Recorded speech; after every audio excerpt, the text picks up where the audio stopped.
नमस्कार, आप देख रहे हैं आज तक। मैं हूं गौरव सावंत। हम आपको सीधे लिए चलेंगे यूक्रेन की राजधानी कीव। एक के बाद एक जबरदस्त बमबारी की है रूस ने, और इस बमबारी में न केवल यूक्रेन की राजधानी कीव बल्कि कई और शहर, खार्किव, लेविव, इन सबको निशाना बनाया गया है। रूस का बड़ा वार है ये यूक्रेन पर। यूक्रेन का दावा, रूस ने दागी 75 से ज्यादा रॉकेट और मिसाइलें। रूसी हमले के बाद कीव में ट्रेन सेवा को बंद कर दिया गया है। हम एक के बाद एक आपको कई तस्वीरें दिखाएंगे किस तरह यूक्रेन की राजधानी कीव को निशाना बनाया गया है। और यह कहा जा रहा है अब कीव में कि जो लोग जहां पर भी है सबसे पास के बंकर में पहुंचे। ये देखिए, ये सेंट्रल कीव का ये वो इलाका है। आज तक यही ग्राउंड जीरो से रिपोर्टिंग कर रहा था इस युद्ध के पहले दौर में, और यहां पर एक के बाद एक ताबड़तोड़ मिसाइल हमले किए हैं रूस ने। एक बहुत बड़ा एस्केलेशन, एक बहुत बड़ा संदेश यूक्रेन को देने का प्रयास कर रहा है इस समय रूस। इस हमले के बाद यह युद्ध और ज्यादा गहराता नजर आ रहा है।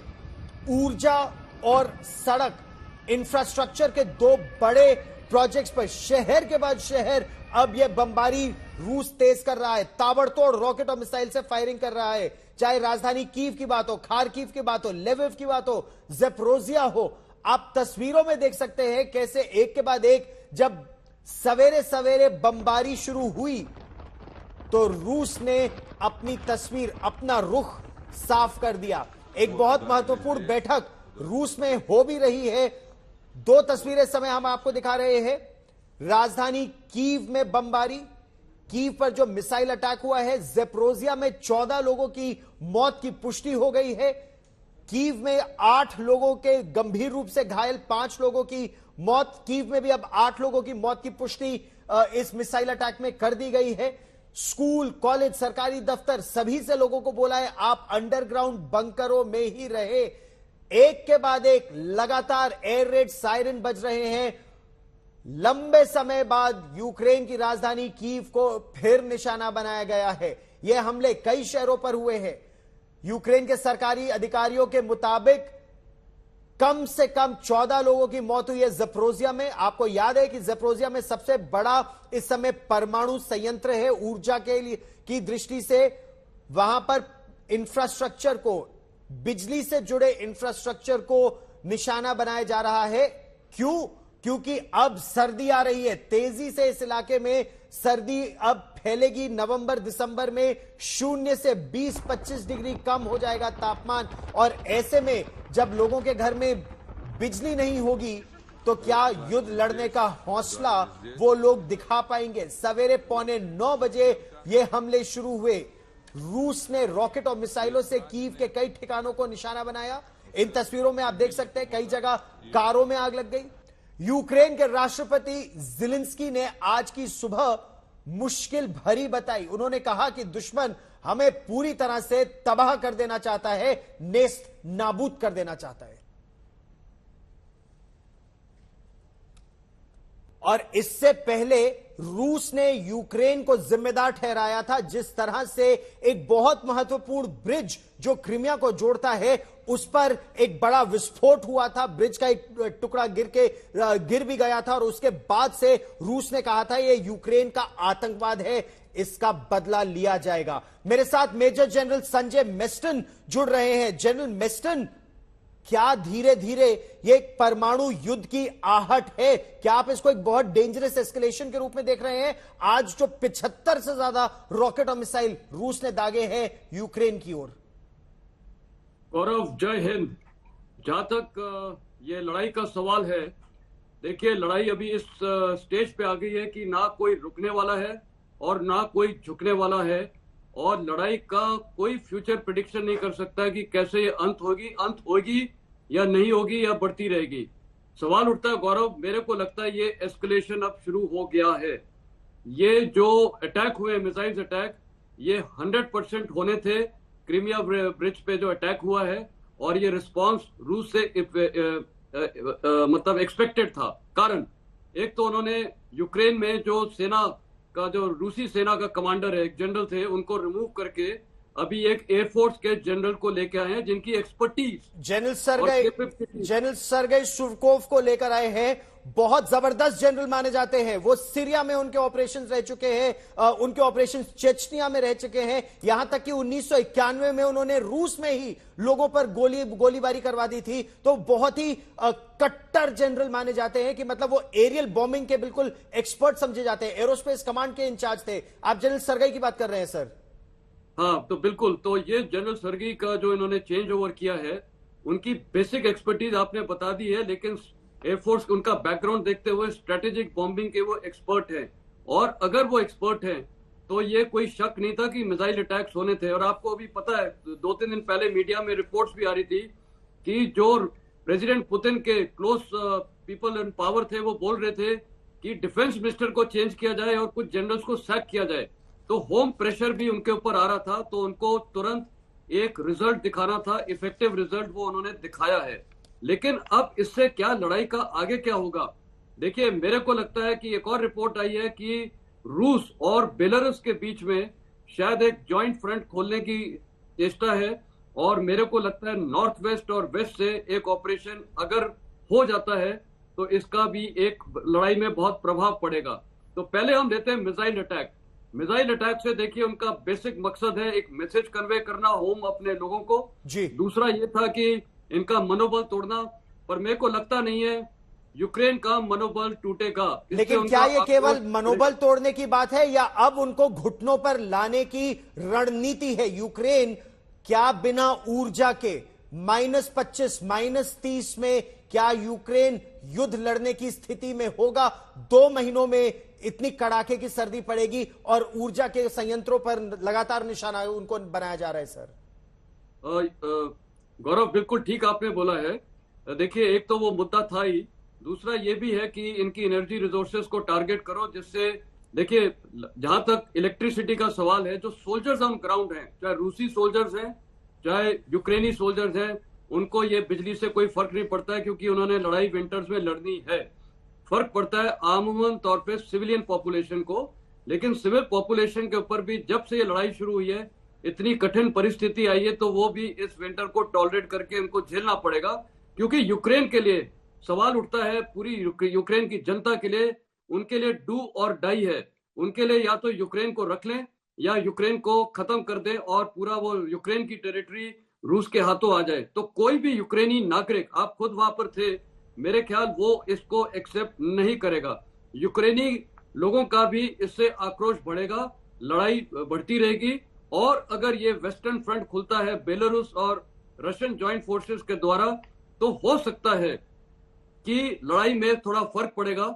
बहुत बड़ी बात आप कह रहे हैं और इस पर हम लोग विस्तार से चर्चा भी करेंगे। हम अपने दर्शकों को यह बता दें कि बेलारूस से अगर एक दूसरा फ्रंट खुलता है, जनरल साहब, बेलारूस का फ्रंट एक बार पहले भी खोला गया था। तब यह कहा गया था कि एक 65 किलोमीटर लंबा काफिला है जो राजधानी कीव की तरफ बढ़ रहा है। तो एक तरफ कीव को झुकाया जाएगा उत्तर और पश्चिम की तरफ से, और दूसरी तरफ पूर्व की दिशा से खार्किव को। लेकिन वो प्लान तो फेल हो गया था फरवरी मार्च में। क्या फिर सर्दियों से पहले वही फ्रंट खोला जाएगा और इस बार एरियल बॉम्बिंग के जरिए? एब्सोल्युटली। देखिए, उस समय उन्होंने मल्टी फ्रंट खोले थे एक्चुअली, नॉर्थ वेस्ट और ईस्ट से, साउथ ईस्ट से, सब तरह से उन्होंने अटैक किए थे, कई शहरों पे किए थे। तो वो फेल हो गया। क्योंकि देखिए, कोई भी मिलिट्री ऑपरेशंस कुछ प्लान करके और कुछ स्पेसिफिक ऑब्जेक्टिव्स को चुनना पड़ता है। उन्होंने मल्टी ऑब्जेक्टिव्स चुने थे। मल्टी ऑब्जेक्टिव्स में क्या होता है कि आपकी फोर्सेस फिटर हो जाती हैं और एनिमी को रिस्पॉन्स टाइम बेटर मिल जाता है, पीस मील आपको डील कर सकते हैं। अभी की जो लड़ाई है, डॉनबैस की लड़ाई चल रही थी और ये ज़पोरिजिया और खेरसों की, वो क्या एक फोकस लड़ाई थी। दोनों फोर्सेस के वहां पर एंगेजमेंट हो रहे थे और यूक्रेनी सेना के काउंटर ऑफेंसिव काफी सक्सेसफुल हो रहे थे। तो अभी इसको डाइवर्जन करने के लिए, जिसको मैं बोलता हूं मिलिट्री भाषा में डाइवर्जरी टैक्टिक्स, अब उनको एक फ्रंट निहत ही खोलना पड़ेगा वेस्टर्न फ्रंट या नॉर्थ वेस्ट फ्रंट से बेलारूस के जरिए। तो क्या है, यूक्रेनी सेना का जो टोटल कंसंट्रेशन और फोकस डॉनबैस या ईस्टर्न इलाके में था, वो काफी हद तक अभी डिवाइडेड हो जाएगा। जो दर्शक हमारे साथ अभी जुड़ रहे हैं उनको भी ये समझाते हुए हम आगे चलते हैं। एक बहुत बड़ा ऑफेंसिव रूस ने शुरू किया है यूक्रेन के खिलाफ। जबरदस्त ताबड़तोड़ मिसाइलों से अटैक किया है। रूस के इन हमलों की क्रिमिया में हुए बम धमाके का इसे बदला माना जा रहा है। वो जो ब्रिज को ध्वस्त किया गया था, राष्ट्रपति पुतिन ने कहा कि यूक्रेन ने अगर हमला किया तो रूस इसका जवाब देने से और भयंकर हमला करेगा। हम आपको शनिवार की वो तस्वीर दिखाते हैं। ये तस्वीर आप शनिवार की देख रहे हैं जब क्रिमिया को जोड़ने वाले पुल पर जबरदस्त धमाका हुआ था। ये रेल रोड ब्रिज इस धमाके में बुरी तरह से क्षतिग्रस्त हो गया। इसे शाम तक, देर शाम तक रेल के आवाजाही के लिए शुरू कर दिया गया, लेकिन सड़क की आवाजाही बंद है क्योंकि इसका एक टुकड़ा गिर गया है। लेकिन रूस के राष्ट्रपति पुतिन ने साफ कहा है कि यह यूक्रेन की स्पेशल फोर्सेस की आतंकी कार्रवाई है और उसका बदला लिया जाएगा।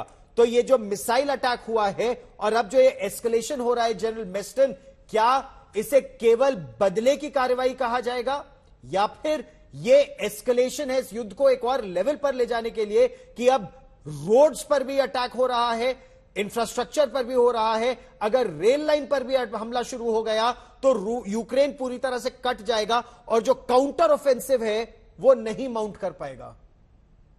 बिल्कुल सही। ये दोनों तरफ से ये बदले की भावना से तो अटैक किया ही है, लेकिन अभी ये रूस ने अपनी स्ट्रेटेजी को और अभी मॉडिफाई किया है। जैसे मैंने आपको बोला, पहली बात तो एरियल बॉम्बिंग्स, ये मिसाइल अटैक्स, यूएवी अटैक्स वो पूरे शहरों में हो रहे हैं, लवीव तक भी किए गए हैं। और दूसरा जो ये वेस्टर्न फ्रंट या नॉर्थ वेस्टर्न फ्रंट बेलारूस के थ्रू खोलेंगे, उससे थोड़ा ये लड़ाई में काफी चेंज होगा। तो यूक्रेनी सेना का अटेंशन डिवाइडेड हो जाएगा। अब सवाल गौरव ये उठता है कि वेस्ट का क्या रिएक्शन होगा। एक शायद किसी रिपोर्ट में मैंने अभी देखा था कि शायद एक मिसाइल जर्मन एम्बेसी के ऊपर भी पड़ी है कीव में। अब वो कंफर्म रिपोर्ट्स नहीं है, अगर ये होता है या नहीं भी हुआ है, पर अभी रिस्पांस ऑफ वेस्ट, जिसमें अभी आपको पता है ज़ेलेंस्की ने G7 देशों को तुरंत एक मीटिंग बुलाई है, तो वेस्ट का रिस्पांस देखने वाला होगा। मेरे को लगता है कि अब ये एस्केलेटरी लेडर और आगे बढ़ता रहेगा। शायद हो सकता है कि अभी अगर ये वेस्टर्न फ्रंट खुलता है तो मेरे को संभावना लगती है कि अभी फाइटर एयरक्राफ्ट देने की संभावना हो सकती है, क्योंकि मिसाइल्स को काउंटर करने के लिए, यूएवीज को काउंटर करने के लिए खासकर एयरफोर्स की काफी जरूरत है, क्योंकि इनके पास अभी इक्विपमेंट काफी कम होता जा रहा है। तो वो पॉसिबिलिटी है। और वैसे भी वेस्ट ने भी काफी एस्केलेशन कर दिया, हर तरह के हथियार, टैंक्स, आर्टिलरी सब कुछ दे रखा है, यूएवीज वगैरह, इंटेलिजेंस। तो पॉसिबिलिटी एग्जिस्ट है कि ये और एस्केलेशन हो सकता है। तो ये आज की रात थोड़ी क्रूशियल है डिसीजन मेकिंग में। आज की रात बहुत बहुत क्रूशल होने वाली है, क्योंकि कुछ ऐसे निर्णय लिए जाएंगे जिससे यह साफ तौर पर दिखता है कि यह लड़ाई आने वाले समय में एस्केलेट करेगी। देखिए, नेटो देश तो यह साफ कर चुके हैं कि वो रसद सामग्री देंगे, युद्ध के हथियार देंगे। हो सकता है छद्म तरीके से, छिपे तरीके से कुछ नेटो सैनिक या फिर वेटरन्स यूक्रेन की सहायता भी करें, लेकिन नेटो देश सीधे तौर पर शामिल तो होंगे नहीं। जनरल सरगई सुरवोकिन की जो तैनाती है, जनरल सुरवोकिन बहुत ही दुर्दांत जनरल माने जाते हैं। वो ऐसे जनरल हैं जो एरोस्पेस कमांड को कर चुके हैं, सीरिया में बमबारी हो, ताजिकिस्तान में वो तैनात रह चुके हैं, चेचनिया में तैनात रह चुके हैं। उनका अपॉइंटमेंट जनरल मेस्टन क्या संदेश देता है? देखिए, संदेश बहुत क्लियर है। उनका जो एक्सपर्टीज है एरोस्पेस वगैरह में भी, और उन्होंने बॉम्बिंग काफी जगह की है। लेकिन इस पर गौरव, मेरी एक ऑब्जर्वेशन है। देखिए, ये एक्सपर्ट हैं स्ट्रेटेजिक बॉम्बिंग में, तो वो उन्होंने करके दिखा दिया है। ये मिसाइल अटैक्स हो गए, लेकिन जो जमीनी ग्राउंड लड़ाई है उसको देखिए। एयरफोर्स, मैं खुद एज ए इन्फेंट्री मैन बता रहा हूं, कल मेरे ऊपर एक एयरफोर्स का जनरल कमांड कर रहा होता, मैं तो एक्सेप्ट नहीं करता। क्योंकि देखिए, एक फौजी जो ग्राउंड में जिंदगी भर लड़ता हुआ है, उसको कमांड अपने जनरल्स द्वारा ही चाहिए। अब वो जनरल्स ग्राउंड पे डिलीवर कर नहीं पाए हैं, उनको कई मरे भी हैं, कईयों को सैक किया गया है। और ये रिसेंट एग्जांपल है, वो आर्मी के जनरल को सैक किया गया है।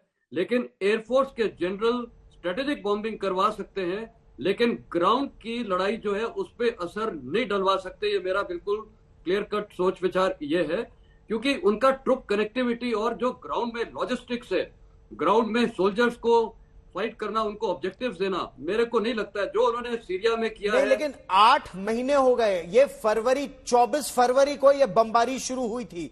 24 फरवरी से अब अक्टूबर का महीना लगभग आधा होने को आया, रूस अपने स्ट्रैटेजिक ऑब्जेक्टिव नहीं हासिल कर पाया है। तो शुरू के महीनों में चलिए गड़बड़ हो गई, अब तक रूस अपनी टीथ टेल रेशियो की अगर बात हो कि कितने सैनिक लड़ेंगे, कैसे रसद सामग्री पहुंचाई जाएगी, कैसे इंजीनियर्स साथ पहुंचेंगे, 8 महीने बाद भी क्या रूस सही नहीं कर पाया है अपने इस मिशन को? बिल्कुल, मेरे को लगता है, देखिए मैं एज अ सोल्जर बोल रहा हूं, रूस का जो ओवरऑल ये मिलिट्री ऑफेंसिव है, ये मैं तो इसको बोलूंगा काफी हद तक अनप्रोफेशनल रहा है।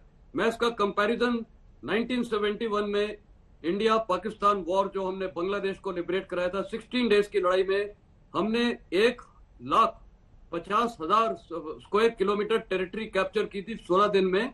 मैं सिर्फ बांग्लादेश की बात कर रहा हूं, और हमारे 1900 सोल्जर्स इसमें शहीद हुए थे। अभी आप यही देख लिए, डॉनबैस की लड़ाई जो मुश्किल से 40,000 स्क्वायर किलोमीटर है, उसको कैप्चर करने के लिए अभी तक पूरा कैप्चर नहीं हुआ है जी। और इनकी सेना ने ऑफिशियली डिक्लेयर किया है 5,000 से ज्यादा इनके सैनिक मर चुके हैं, जिसमें कई जनरल्स हैं। तकरीबन अब तो मेरे को लगता है वो 2 डजन जनरल्स की कैजुअलिटी हुई है। तो अनप्रोफेशनल कंडक्ट रहा है। देखिए, कंडक्ट ऑफ मिलिट्री ऑपरेशन में बहुत डिटेल प्लानिंग की जाती है, और प्लानिंग से ज्यादा जरूरी होती है मोरल।